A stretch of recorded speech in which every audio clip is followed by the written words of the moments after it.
बिल्लाहि मिनश्शैतानिर्रजीम बिस्मिल्लाहिर्रहमानिर्रहीम। अस्सलामु अलैकुम वरहमतुल्लाहि वबरकातुहू। प्यारे सामीईन और सामियात, आज मैं आप लोगों के लिए इतना खूबसूरत वजीफ़ा लेकर आई हूँ कि जिसका दिल ना भी चाहे वो भी इस वजीफ़े को करने पर इंशाअल्लाह मजबूर हो जाएगा। क्योंकि जो ज़िंदगी के हमारे हालात चल रहे हैं उसमें हर किसी को ये होता है कि हमारी औलाद जो है वो फर्माबरदार हो, हम खुद भी नेक हों, अल्लाह ताला के करीब हों, अल्लाह ताला की क़ुर्बत में हों, और हमारी औलाद जो है वो हर बुरे काम से, हर बुरे शर से जो है वो बच सके। ये दादा आदम से लेकर अब तक चला आ रहा है कि हम जब गुनाहों की तरफ जाते हैं तो उससे पलटने के लिए अल्लाह की तरफ हम लो लगाते हैं, और हमेशा अल्लाह की तरफ लो लगाने के लिए अल्लाह रब्बुल इज़्ज़त ने हम इंसानों के लिए छोटे छोटे वज़ाइफ जो कि अहादीस मुबारका में भी हैं, जो कि कुरान जैसी मुक़द्दस किताब में भी हैं। कुरान जैसी मुक़द्दस किताब को हमारे लिए पूरा का पूरा हमारे लिए रख दिया। जब जिन बहनों के पास या जिन भाइयों के पास बहुत ज़्यादा वक्त होता है वो अल्हम्दुलिल्लाह वो खुश नसीब हैं कि वो अल्लाह ताला की इबादत में जुटे रहते हैं और कुरान पाक की रात दिन तिलावत करते हैं। लेकिन आज जो मैं वजीफ़ा लेकर आई हूँ है कुरान से ही, लेकिन कुरान की एक सूरत जो है उसमें से निकाल कर एक आयत को अलहदा रख दिया गया है, और उस पर आप भी बहुत ज़्यादा अल्हम्दुलिल्लाह ईमान आपका कामिल होता है और हमारा भी उस पर ईमान कामिल है, और हम आम रूटीन में उसको नमाज के अंदर भी पढ़ते हैं।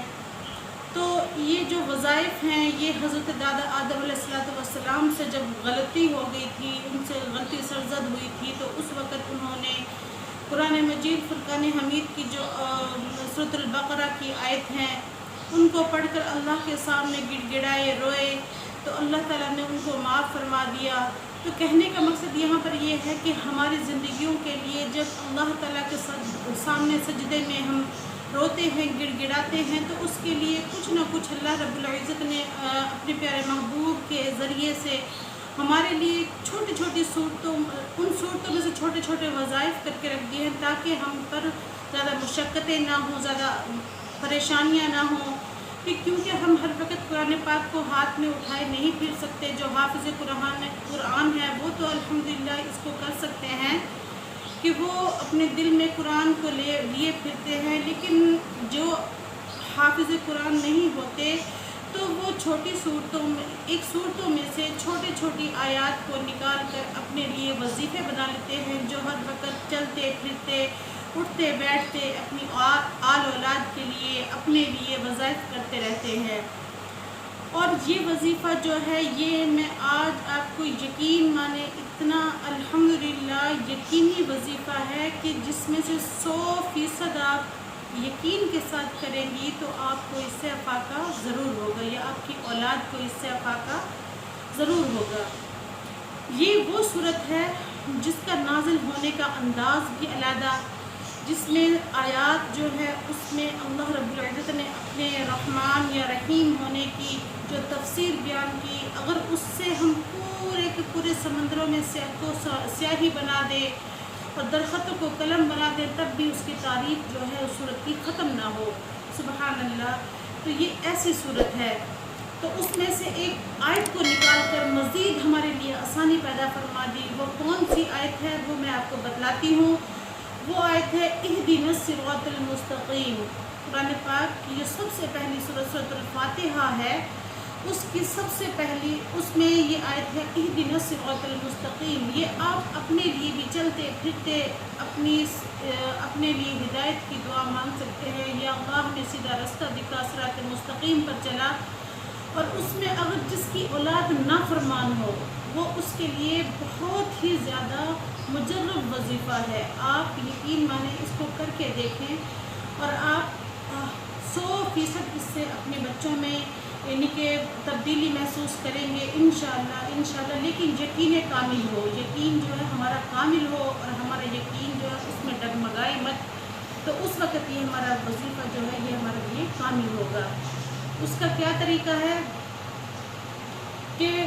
کوئی بھی نماز کے بعد، خصوصی فجر کے بعد تو زیادہ حکم ہے اس کے لیے، فجر کی نماز کے بعد آپ اس کو اول آخر 11 مرتبہ درود پاک پڑھ کر 70 مرتبہ اہدنا الصراط المستقیم اس آیت کو پڑھیں، اور پڑھ کر کسی پانی کی بوتل میں دم کر کے رکھ لیں اور اس اپنے بچوں کو پلائیں۔